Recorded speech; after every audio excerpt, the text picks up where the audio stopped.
श्री नारद जी महाराज ठाकुर जी के लिए कन्या ढूंढ रहे हैं, इनका ब्याह कैसे हो। तभी कौंडन्यपुर के राजा भीष्मक के यहाँ उनकी पुत्री रुक्मणी को जब नारद जी ने देखा, बहुत अच्छा था, नारद जी को लगा कि ये हैं ठाकुर जी के लायक, क्या करें। तो इतनी सुंदर कथा है भगवत जी की कि भीष्मक राजा के यहाँ नित्य कथा गाने वाले आचार्य जन आते थे। नारद जी ने उन सारे आचार्यों को पकड़ करके कहा, कोई और कथा नहीं करनी है, केवल कृष्ण के रूप का, स्वभाव का, व्यवहार का वर्णन करना है। साल 1.5 साल और कोई प्रसंग ही नहीं सुनाना, ना ज्ञान ना वैराग्य, केवल और केवल कृष्ण प्रेम लक्षण सुनाने हैं। सबने पूछा कारण?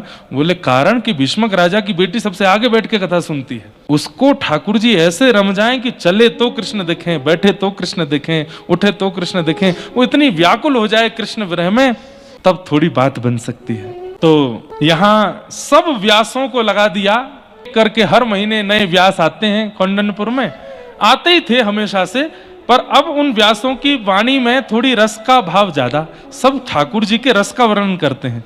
नन्हे से गोपाल जी, ऐसे उनके गाल हैं, ऐसे उनके नेत्र हैं, ऐसी नासिका है, ऐसे बोलते हैं, ऐसे चलते हैं। रुक्मणी जी पहले दिन सुनती हैं, बहुत अच्छा लगता है, दूसरे दिन सुनती हैं, बहुत अच्छा लगता है।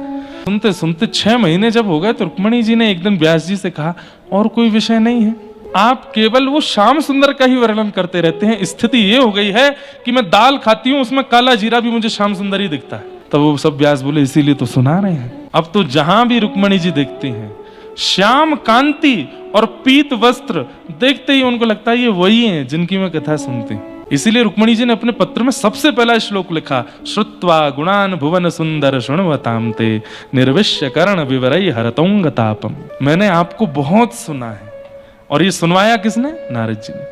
अच्छा, इतना ही नहीं हुआ है, वहां द्वारिका में 6 महीना की कथा नारद जी करने बैठ गए हैं। ठाकुर जी से जाके बोले, हमको चातुर्मास करना है। तो ठाकुर जी बोले, कर लो। बोले, लेकिन 4 महीना कम लगते हैं, हम 6 मास करेंगे द्वारिका में। वो ठीक है, करो, बढ़िया, आनंद करो। गोविंद भुजगुप्तायाम द्वारवत्वाम कुरुद्वह अवासीत नारदो भिक्षणम कृष्णोपासन लालसा। नारद जी आदि जैसे संत वृंदावन में, द्वारिका में ठाकुर जी के दर्शन करने के लिए रहते हैं। तो नारद जी बोले, 6 महीना रहेंगे तो मन कैसे लगेगा? ठाकुर जी बोले, क्या करोगे? बोले, हमारी कथा रख लो आप अपने राज्य भवन में। ठाकुर जी बोले, ठीक है, कथा कर देना, सब मंत्री महामंत्री सबको। नहीं, आप सुनोगे बैठ के। ठाकुर बोले, हम बहुत व्यस्त हैं, और अपनी ही कथा क्या? बोले, जरूरी है कि आपकी कथा होती है, हम किसी और की सुनाएंगे? ठाकुर बोले, अच्छा, हमारे अलावा भी किसी की कथा है? बोले, हाँ। तो 6 महीना नारद जी रुक्मणी जी की कथा सुनाते रहे। एक राजा हैं भीष्मक, उनकी पुत्री है रुक्मणी, भूमि से प्राप्त हुई।